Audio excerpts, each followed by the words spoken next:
we're back mga ka-homepage.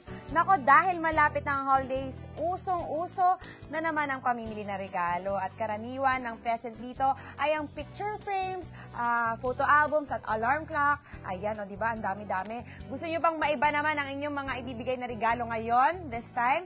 Bakit hindi nyo subukan ng mga personalized o customized gift items na makikita online? Tama yan, Sarah. At ngayong pong umaga, ituturo sa atin ni Miss Christine Enriquez ng Art and Style Online kung ano-ano ang mga unique and creative ideas na maaari ninyong ipangregalo.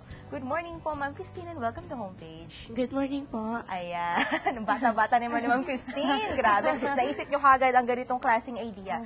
First question po, gaano po ba kahalaga na unique and creative ang ibibigay nating regalo? Opo, kasi sa regalo po natin malalaman kung gaano ka-special yung pagbibigyan natin.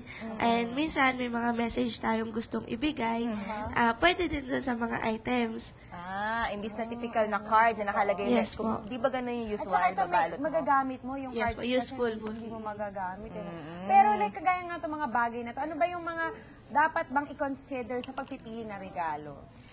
Dapat po, depende po doon sa taong pagbibigyan natin, kung mag-fit sa kanya yung bibigay natin, tsaka kung magugustuhan niya. So, depende sa tao. For example, itong couple shirt atay na Yes nito. po. So, ideally yan For para sa... mga mag-pair. Ito, Tapos kung mahilig magluto, why not ang ano? Meron din po, Apron. kahit pang bata, pwede din. ito may nakita ko parang puzzle. Yes po, yes po. So para to sa bata, Pwede din po.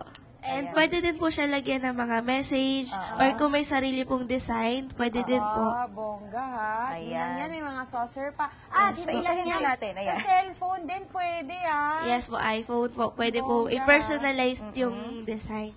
Ito ay, ano ba to? Ref magnet? Yes po, pwede rin po siya gawin ng ng pang souvenirs or giveaway sa mga events, parties. Ito ay pin, sa bag pin, tama? Yes po. Ayan.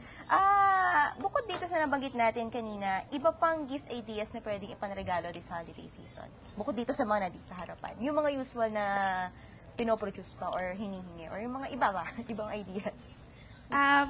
Mga memo pads po. Yes po. Or mga tumblers. Tumblers, Ayan, parang effective ganito. talaga yan, lalo na sa umaga, no? Oo. Katulad natin kung ano-ano nakalagay sa Lalo na pa tumbler nagda-drives, kailangan Oo uminom. nga. Basta wag lang Naka-handy po. Dapat naka-stop. Kasi matatapon. Ayan. Bukod sa mga regalong ito, siguro isa-isa, i-profile lang natin yung mga gifts. Okay. Ano ang bagay for men, for women, at sa mga kids? Miss Christine. Sa lalaki po, pwede po yung personalized shirt. Lagay niya, no? Yes Like po. that? Okay. Or yung iPhone case, kung techie po siya. And mga mugs, tumblers, yun po. Kung babae. Meron po tote bag. Oo nga, lalagyan Ito. ng mga kung Yes yan, po. ano? Baka makeup kit? Pwede. Pwede rin siguro. Okay, ano pa? And yung memo pads po, pwede po. Like this. And yung aprons. Isa mga bata, kung meron. Meron po kami puzzle. Ito? Yes po.